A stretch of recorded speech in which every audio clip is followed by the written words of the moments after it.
વિદ્યાર્થી મિત્રો, ધોરણ 12 નામાના મૂળ તત્વો એમાં આપણે ભાગીદારી પેઢીનું વિસર્જન એના દાખલાઓ ગયા વખતે સમજી ગયા છીએ. તો વિદ્યાર્થી મિત્રો, બોર્ડની પરીક્ષા માટે તમારે આગળના લેક્ચરોમાં જે દાખલાઓ, ખાસ કરીને આમનોંધ કરવાના દાખલાઓ જે આપણે શીખી ગયા એ બરાબર તૈયાર કરી લેવાના છે. આ ઉપરાંત આજે આ સ્વાધ્યાયમાંથી તમે જુઓ છો એ મુજબ વિભાગ એમાં એક વિકલ્પ, વિભાગ બીમાં એક પ્રશ્ન અને વિભાગ સી એટલે કે 2 માર્કના જે દાખલાઓ હોય, 3 માર્કના જે દાખલાઓ હોય એવા 2 દાખલાઓ એટલે કે 6 માર્કના 2 દાખલા અહીંયા પૂછાતા હોય છે. તો વિદ્યાર્થી મિત્રો, તમારે આ સ્વાધ્યાયને 8 માર્કના સ્વાધ્યાય તરીકે તૈયાર કરવાનું છે. એમાં વિભાગ એ અને વિભાગ બીમાં તેમજ વિભાગ સી એમાં જો દાખલો ન પૂછવામાં આવે તો એના ઓપ્શનમાં થિયરીના પ્રશ્ન છે એ પૂછવામાં આવે છે.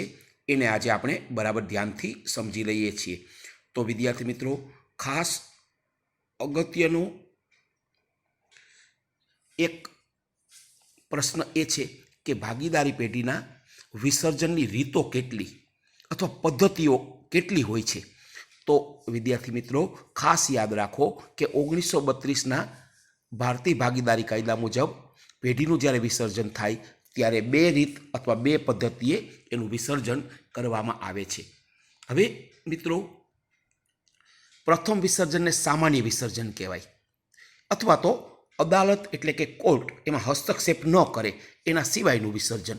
અને બીજું વિસર્જન આવે અદાલત અથવા કોર્ટ દ્વારા થતું વિસર્જન. તો સામાન્ય વિસર્જન કોને કહેવામાં આવે એને સમજવા માટે આપણે આ 5 મુદ્દાઓ છે એ બરાબર સમજવાના છે. બધા ભાગીદારો સર્વસંમતિથી નક્કી કરે કે હવે ભાગીદારી પેઢી છે એ આપણે બંધ કરી દેવી છે અથવા તો પેઢીનું વિસર્જન કરવું છે, ત્યારે સર્વસંમતિ દ્વારા ભાગીદારી પેઢીનું વિસર્જન કરવામાં આવતું હોય છે. બીજો મુદ્દો આવે કરાર દ્વારા. ભાગીદારી પેઢીનો કોઈ કરાર હોય, કોઈ કોન્ટ્રાક્ટ હોય અને એ કરાર પૂરો થાય. દાખલા તરીકે કોઈ ભાગીદારી પેઢી છે એ મકાન બાંધકામ અથવા તો રોડ, રસ્તા કે પુલના બાંધકામ માટેની ભાગીદારી પેઢી છે એ રચાઈ હોય. હવે એ મોટો કોઈ પુલ હોય કે કોઈ રોડ કે રસ્તો હોય અથવા તો મકાન કે રો હાઉસીસ હોય એ બંધાઈ જાય એટલે કરાર પૂરો થઈ જાય અને ભાગીદારી પેઢી છે એ ત્યાર પછી બંધ થઈ જાય છે. તો આને કરાર દ્વારા ભાગીદારી પેઢી અસ્તિત્વમાં આવી હોય અને એનું વિસર્જન થયું કહેવામાં આવે છે. ત્રીજું આવે કાયદા દ્વારા વિસર્જન. વિદ્યાર્થી મિત્રો, સામાન્ય રીતે જો પેઢીના બધા ભાગીદારો અથવા એક સિવાયના બાકીના બધા ભાગીદારો નાદાર જાહેર થાય, એટલે કે એક ભાગીદાર નાદાર જાહેર ન થાય અને એ સિવાયના ભાગીદારો નાદાર જાહેર થાય એટલે એક વ્યક્તિથી ભાગીદારી પેઢી ચાલી ન શકે, એ એકાંકી પેઢી બની જાય. એટલે ફરજિયાત કાયદા દ્વારા પેઢીનું વિસર્જન કરવું પડે. એવી રીતે જો પેઢીનો ધંધો છે એ ચલાવવા માટેનો એ ગેરકાયદેસર બની જાય તો પણ પેઢીનું વિસર્જન કરવું પડે. દાખલા તરીકે આપણે ત્યાં અત્યારે કોઈ વસ્તુઓ વેચવા માટેની છૂટ છે, પરંતુ આવનારા સમયમાં સરકાર છે એ વસ્તુ ઉપર પ્રતિબંધ મૂકી દે તો ત્યાર પછી એ વસ્તુ છે એ આપણે વેચી ન શકીએ, કારણ કે એ ધંધો ત્યાર પછી એ ગેરકાયદેસર બની ગયો કહેવાય. તો એવી રીતે જો કોઈ વસ્તુ વેચવા માટેની સરકારના નિયમ પ્રમાણે ગેરકાયદેસર વસ્તુ બની જાય તો એવે વખતે પણ કાયદા દ્વારા ભાગીદારી પેઢીનું વિસર્જન છે એ કરવું પડતું હોય છે. ત્યાર પછીનો મુદ્દો આવે છે ચોક્કસ ઘટનાને કારણે. વિદ્યાર્થી મિત્રો, ભાગીદારી પેઢી અમુક ચોક્કસ મુદત માટેની હોય. દાખલા તરીકે કોઈ ખેડૂતનું ખેતર છે એ 1 વર્ષ માટે કોઈ ભાગીદારી પેઢીના ભાગીદારો છે એ પોતાના વાવેતર માટે કે પાક ઉગાડવા માટે એ રાખે અને 1 વર્ષ પૂરું થાય એટલે એની મુદત પૂરી થાય એટલે ખેતર છે એ ખેડૂતને પરત કરવાનું થાય. તો આવી રીતે આવી ચોક્કસ મુદત માટે જો ભાગીદારી પેઢી અસ્તિત્વમાં આવી હોય તો એ પણ મુદત પૂરી થતાં એનું વિસર્જન કરવાનું થાય છે. એવી રીતે કોઈ ચોક્કસ હેતુ માટે પેઢી સ્થપાઈ હોય અને એ હેતુ છે એ પૂર્ણ થઈ જાય એટલે પેઢીનું આપોઆપ છે એ વિસર્જન થઈ જાય. દાખલા તરીકે કોઈ ખાણ હોય, ધારો કે અહીંયા જૂનાગઢ પાસે સફેદ પથ્થર એટલે કે ચૂનાની ખાણ છે, એ ચૂનાની ખાણમાંથી ચૂનાનો પથ્થર બહાર લાવવા માટે કોઈ ભાગીદારો છે એ પેઢી અસ્તિત્વમાં લાવે અને એ પોતાનો ચોક્કસ હેતુ પૂરો થાય એટલે કે એ ખાણમાંથી બધો જ ચૂનાનો પથ્થર બહાર લાવી દેવામાં આવે એટલે એનો હેતુ પૂરો થઈ ગયો કહેવાય અને પેઢીનું આપોઆપ વિસર્જન છે એ કરવામાં આવતું હોય છે. ત્યાર પછીનો છેલ્લો અને 5મો મુદ્દો આવે છે નોટિસ દ્વારા. પેઢીના કોઈ પણ ભાગીદારને ભાગીદારી પેઢીનું વિસર્જન કરવા માટેનો એને અધિકાર છે. એટલે કોઈ ભાગીદાર પોતાનો ઈરાદો જણાવતી નોટિસ છે એ બીજા ભાગીદારોને આપે અને એ નોટિસમાં જે તારીખ બતાવે એ તારીખથી અથવા તો નોટિસ ભાગીદારોને મળે ત્યારથી ભાગીદારીનો અંત આવે અને પેઢીનું વિસર્જન કરી દેવું પડતું હોય છે. તો મિત્રો, તમારે આ સામાન્ય વિસર્જનમાં આ 5 મુદ્દાઓ ખાસ યાદ રાખવાના છે. ત્યાર પછી બીજો મુદ્દો મુખ્ય આવે છે અદાલત દ્વારા વિસર્જન. ફરીથી યાદ કરી લઈએ કે ભાગીદારી પેઢીનું વિસર્જન 2 રીતે થાય. સામાન્ય વિસર્જન એના 5 મુદ્દાઓ અને અદાલત દ્વારા વિસર્જન એના આપણે આવા 7 મુદ્દાઓ શીખવાના છે. તો પ્રથમ આવે છે કે કોઈ ભાગીદાર અસ્થિર મગજનો જાહેર થાય. હવે અહીંયા ખાસ યાદ રાખવાનું કે જો ભાગીદારી પેઢીમાં 2 ભાગીદાર હોય અને એક અસ્થિર મગજનો જાહેર થાય તો એ વખતે પેઢી છે એ બંધ કરી દેવી પડે એટલે ભાગીદારી પેઢીનું વિસર્જન કરવું પડે. પરંતુ 2 કરતાં વધારે ભાગીદારો હોય અને એક જ ભાગીદાર અસ્થિર મગજનો જાહેર થાય તો બાકીના ભાગીદારો છે એ પેઢી ચાલુ રાખી શકે છે. બીજો મુદ્દો આવે છે કોઈ ભાગીદાર પેઢીમાં પોતાની ફરજ બજાવવા માટે અશક્તિમાન બને. એટલે એને કોઈ કાયમી અપંગતા આવી જાય, વૃદ્ધાવસ્થા આવી જાય અથવા તો કોઈ પણ કારણસર એ કામ ન કરી શકે તો પેઢી બંધ કરવી પડે, પેઢીનું વિસર્જન થાય છે. ત્રીજો મુદ્દો આવે કોઈ ભાગીદાર પેઢી કે પેઢીના ધંધો જે કરતા હોય એના હિત વિરુદ્ધ વર્તન કરે. એટલે ભાગીદારી પેઢીનો કોઈ ભાગીદાર છે એ અન્ય કોઈ જગ્યાએ આ જે પેઢી છે એના જેવી જ પેઢી પોતાની માલિકીની વ્યક્તિગત સ્થાપે અને એ પોતાની વ્યક્તિગત પેઢીને લાભ અપાવવા માટે અહીંયા પેઢીના હિત વિરુદ્ધ કાર્ય કરવા માંડે તો ભાગીદારી પેઢી અદાલત છે એ બંધ કરાવી શકે છે.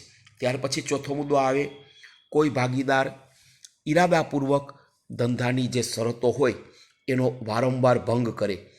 એટલે ઘણીવાર એ પોતાના અંગત સ્વાર્થ માટે જો ઈરાદાપૂર્વક વારંવાર શરતોનો ભંગ કરવા માંડે તો પણ અદાલત છે એ પેઢીનું વિસર્જન કરવા માટેનો હુકમ કરી શકે છે. 5મો મુદ્દો આવે છે કોઈ ભાગીદાર પેઢીમાંનો પોતાનો જે હિસ્સો હોય, પોતાનો ભાગ એટલે હિસ્સો, એ ભાગ છે એ બીજા ભાગીદારની સંમતિ લીધા વગર એટલે બીજા ભાગીદારોને વાત કર્યા વગર કે એને વિશ્વાસમાં લીધા વગર અન્ય પોતાના કોઈ પણ સગાવાલા કે અન્ય કોઈ વ્યક્તિને એ વેચી દે. તો જો બીજા ભાગીદારોની સંમતિ ન લીધી હોય તો અદાલત છે એ પેઢીનું વિસર્જન કરવા માટેનો હુકમ કરી શકે છે. 6થો મુદ્દો આવે છે કે પેઢી સતત ખોટ કરતી હોય અને ખોટ સિવાય પેઢીનો ધંધો ચાલી શકે એમ ન હોય તો પણ અદાલત પેઢીને બંધ કરાવી શકે છે. છેલ્લો મુદ્દો આપણે સમજવાનો છે મિત્રો કે અદાલતને અન્ય કોઈ વ્યાજબી કારણો લાગે કે પેઢી છે એ પેઢી ચાલુ રાખી શકાય એમ નથી અથવા ચાલુ રાખવી એ વ્યાજબી નથી તો પણ એવે વખતે અદાલત છે એ ભાગીદારી પેઢીનું વિસર્જન કરવા માટેનો હુકમ કરી શકે. તો વિદ્યાર્થી મિત્રો, આ 7 રીત એવી છે કે જેમાં અદાલત દ્વારા વિસર્જન કરવામાં આવતું હોય છે. હવે વિદ્યાર્થી મિત્રો, આ જે પ્રશ્ન આપણે સમજેલા એ પ્રશ્ન ખૂબ જ અગત્યનો છે, એટલે આપણે એને બરાબર તૈયાર કરવાનો છે. ત્યાર પછી હવે આપણે બીજો એક પ્રશ્ન સમજવો છે. ભાગીદારી પેઢીની મિલકતોની ઉપજની વહેંચણી. પેઢીનું જ્યારે વિસર્જન થતું હોય ત્યારે ભાગીદારી પેઢીની જે મિલકતો છે એ રોકડેથી વહેંચવાની હોય છે, અથવા ભાગીદાર એ મિલકતો લઈ જતો હોય એવું આપણે માલ મિલકત નિકાલ ખાતાની જ્યારે વાત સમજતા હતા ત્યારે આપણે સમજી ગયા છીએ. દાખલાઓ વખતે પણ આપણે એની આમ નોંધ કરી અને દાખલા સમજેલા છે. તો વિદ્યાર્થી મિત્રો, આ અગત્યના પ્રશ્નને ફરી પાછો આપણે સમજી લઈએ કે મિલકતની જે ઉપજ થાય વેચાણમાંથી, એમાંથી ખાસ યાદ રાખી લો કે સૌ પ્રથમ પેઢીનો વિસર્જન ખર્ચ ચૂકવાય છે. વિસર્જન ખર્ચ એટલે પેઢીનું વિસર્જન કરવા માટે અદાલત અથવા કોર્ટના જે વ્યક્તિની નિમણૂક થઈ હોય એ વ્યક્તિનો જે કંઈ ખર્ચ થાય એને વિસર્જન ખર્ચ કહેવામાં આવે, એ ચૂકવવો પડતો હોય છે. ત્યાર પછી વિસર્જન ખર્ચ ચૂકવાઈ જાય પછી ત્રાહિત પક્ષના દેવાઓ છે એ ચૂકવવાના હોય, એટલે કે લેણદાર, દેવી હુંડી, ચૂકવવાના બાકી ખર્ચાઓ હોય, પ્રોવિડન્ટ ફંડ હોય, ત્યાર પછી બેંક ઓવરડ્રાફ્ટ છે, એ બધા ત્રાહિત પક્ષકારના દેવા છે એ ચૂકવવાના હોય. અહીંયા ખાસ યાદ રાખવાનું, આ ત્રાહિત પક્ષના દેવાની સાથે જ પત્નીની લોન હોય એ પણ ત્રાહિત પક્ષનું દેવું ગણાય અને એ પણ ચૂકવી દેવામાં આવતી હોય છે. ત્યાર પછી મિત્રો, ત્રીજા ક્રમ પર આવે છે ભાગીદારોની જે લોન હોય. કોઈ ભાગીદારો પેઢીને લોન આપેલી હોય તો એ લોન છે એ ચૂકવવાની હોય છે. ત્યાર પછી ચોથા નંબર પર જે રકમ હવે વધે તો ભાગીદારોની મૂડી અને ચાલુ ખાતાની રકમ છે એ પાછી આપવામાં આવતી હોય છે. અને છેલ્લે જો આ ચારે ચાર ચૂકવણી કર્યા પછી રકમ વધે તો બધા ભાગીદારો વચ્ચે જે રકમ વધી હોય એ દરેક ભાગીદારને પોતાના નફા નુકસાનના પ્રમાણમાં વહેંચી આપવામાં આવે છે. આ રીતે ભાગીદારી પેઢીની મિલકતની ઉપજ જે થાય એમાંથી વહેંચણીના આ 5 ક્રમ તમારે બરાબર યાદ રાખવાના છે અને એ ક્રમ મુજબ જ ચૂકવણી થવી જોઈએ. ફરીથી યાદ રાખી લઈએ. સૌપ્રથમ વિસર્જન ખર્ચ, ત્યાર પછી ત્રાહિત પક્ષના દેવા, ત્યાર પછી ત્રીજા ક્રમે ભાગીદારોની લોન, ચોથા ક્રમે ભાગીદારોની મૂડી અને ચાલુ ખાતાની રકમ, અને પાંચમા ક્રમે જો રકમ વધે તો નફા નુકસાનના પ્રમાણ મુજબ જે રકમ વધી હોય એ ભાગીદારોને આપવામાં આવતી હોય છે. હવે વિદ્યાર્થી મિત્રો, અહીંયા તમને વિભાગ એ માટેના જે વિકલ્પો પૂછાય છે એ વિકલ્પો અહીંયા તમને આપવામાં આવેલા છે. એ વિકલ્પોમાં જે કાંટા અક્ષરે બતાવેલ છે એનો જવાબ છે એ તમે સમજી શકશો. એવી જ રીતે વિભાગ બી માટેના પ્રશ્નો અહીંયા થોડા આપેલા છે. એ પ્રશ્નો પણ આપણે બરાબર ધ્યાનથી પાકા કરી લેવાના છે, તૈયાર કરી લેવાના છે અને આપણી ફેરબુકમાં એ પ્રશ્નોને ઉતારી લેવાના છે. ત્યાર પછી હવે અગત્યના અમુક જે પ્રશ્નો છે એની બાકીઓનો નિકાલ કેવી રીતે આપણે કરી શકીએ, એવી 6 જેટલી વિગત છે એ ખાસ અગત્યની હોવાથી અહીંયા એ તમને હું સમજાવું છું. તો પ્રથમ આવે છે સામાન્ય અનામત. હવે તમને બોર્ડની પરીક્ષામાં પણ ઘણીવાર પૂછાશે કે નીચેની બાકીઓનો નિકાલ ભાગીદારી પેઢીના વિસર્જન વખતે કેવી રીતે કરશો એ જણાવો. તો આપણે સામાન્ય અનામતની વાત કરીએ એટલે આપણે સમજી જવાનું કે એ એકત્રિત નફો છે. બધા ભાગીદારો વચ્ચે નફા નુકસાનના પ્રમાણમાં જૂના પ્રમાણ મુજબ એ વેચવાનું હોય. એટલે આપણે આગળના સ્વાધ્યાયમાં જે શીખી ગયા એ મુજબ સામાન્ય અનામત ખાતે ઉધાર કરી અને ભાગીદારોના મૂડી ખાતે અથવા ચાલુ ખાતે એ રકમ જૂના પ્રમાણ મુજબ જમા કરવાની હોય છે. બીજું આવે છે રોકાણ વધઘટ ભંડોળ. વિદ્યાર્થી મિત્રો, રોકાણ વધઘટ ભંડોળ છે એ જે મિલકત હોય રોકાણોની એની સામેની એક જોગવાઈ છે. એટલે આપણે એનું ખાતું બંધ કરી દેવાનું અને માલ મિલકત નિકાલ ખાતે એ રકમ છે એ લઈ જવામાં આવે. તો એની આમનોંધ પણ તમારે અહીંયા લખવાની કે રોકાણ વધઘટ ભંડોળ ખાતે ઉધાર એટલે ખાતું બંધ થઈ જશે, તે માલ મિલકત નિકાલ ખાતે જમા. ત્યાર પછી ત્રીજું આવે છે કારીગર અકસ્માત વળતર ભંડોળ. આપણે સમજી ગયા કે જેવી રીતે સામાન્ય અનામત કે અનામત ભંડોળ હોય એવી જ રીતે કારીગર અકસ્માત વળતર ભંડોળ પણ એકત્રિત નફો છે. એટલે બધા ભાગીદારો વચ્ચે જૂના પ્રમાણ મુજબ એ વેચી દેવામાં આવતું હોય છે. એની આમ નોંધ પણ આપણે કરી શકીએ કે કારીગર અકસ્માત વળતર ભંડોળ ખાતે ઉધાર તે ભાગીદારના મૂડી અથવા ચાલુ ખાતે રકમ જમા કરી દેવાની. ત્યાર પછી ચોથા ક્રમે આવે છે પ્રોવિડન્ટ ફંડ. મિત્રો, પ્રોવિડન્ટ ફંડ એ જવાબદારી અથવા દેવું છે. એનું ખાતું બંધ કરી અને માલ મિલકત નિકાલ ખાતે દેવાના અથવા જવાબદારીના હેડિંગ હેઠળ જમા બાજુ દર્શાવવામાં આવે છે. એટલે એની આમ નોંધ આપણે લખશું પ્રોવિડન્ટ ફંડ ખાતે ઉધાર તે માલ મિલકત નિકાલ ખાતે રકમ જમા. ત્યાર પછીની વિગત આવે છે પાંચમું નફા નુકસાન ખાતાની ઉધાર બાકી. આપણે જાણીએ છીએ કે નફા નુકસાન ખાતાની બે બાકીઓ હોય, એમાં ઉધાર બાકી તમને વધારે પૂછવામાં આવતી હોય છે. આ બાકી એકત્રિત ખોટ કહેવાય. એટલે ભાગીદારોના મૂડી કે ચાલુ ખાતામાં નફા નુકસાનના પ્રમાણમાં આ રકમ ઉધાર કરી અને નફા નુકસાન ખાતું જે અત્યારે ઉધાર છે એ જમા કરવામાં આવતું હોય છે. તો એની આમ નોંધ પણ આપણે લખી શકીએ કે ભાગીદારોના મૂડી અથવા ચાલુ ખાતે ઉધાર તે નફા નુકસાન ખાતે એ રકમ જમા કરવામાં આવતી હોય છે. છેલ્લું આવે છે ઘસારા ફંડ. મિત્રો, આ ઘસારા ફંડ છે એ રોકાણ વધઘટ ભંડોળની જેમ જ મિલકત સામેની જોગવાઈ છે. આપણે જે ઘસારાપાત્ર મિલકત હોય, ખાસ કરીને જમીન, મકાન, પ્લાન્ટ, યંત્રો, વાહનો, ફર્નિચર વગેરે, એ મિલકતને ફરીથી વસાવવા માટે આપણે જે ઘસારો બાદ કરીએ છીએ એનું એક ભંડોળ એકઠું કરવામાં આવે, નાણાં એકઠા કરવામાં આવે અને ભવિષ્યમાં અમુક વર્ષ પછી જ્યારે એ મિલકત ફરીથી વસાવવી હોય ત્યારે એ નાણાં આપણને કામ લાગે. એટલા માટે જે ભંડોળ એકઠું કરવામાં આવે એને ઘસારા ભંડોળ કે ઘસારા ફંડ એવું નામ આપે છે. એટલે એ મિલકત સામેની જોગવાઈ છે. એટલે આપણે એનું ખાતું પણ બંધ કરી દેવાનું અને એ માલ મિલકત નિકાલ ખાતે લઈ જવામાં આવે.